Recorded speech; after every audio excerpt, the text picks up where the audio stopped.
In this guide, I'm gonna show you guys how to fix videos not playing on iPhone. Let's get started. First, the easiest fix is to refresh your network connection. Swipe down from the top right corner of your iPhone to open Control Center, then enable airplane mode, wait for a few minutes, then toggle it off. This helps reset your network and often fixes playback issues with videos not loading or playing properly.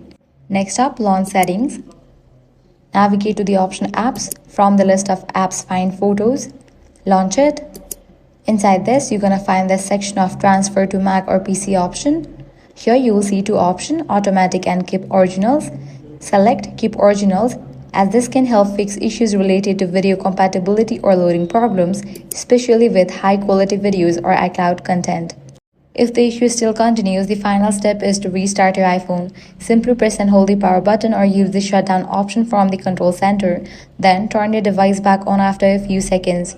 Restarting your iPhone can clear temporary glitches and refresh system performance, which often resolves video playback issues. And that's it. If this guide helped you out, do not forget to like, share, and subscribe.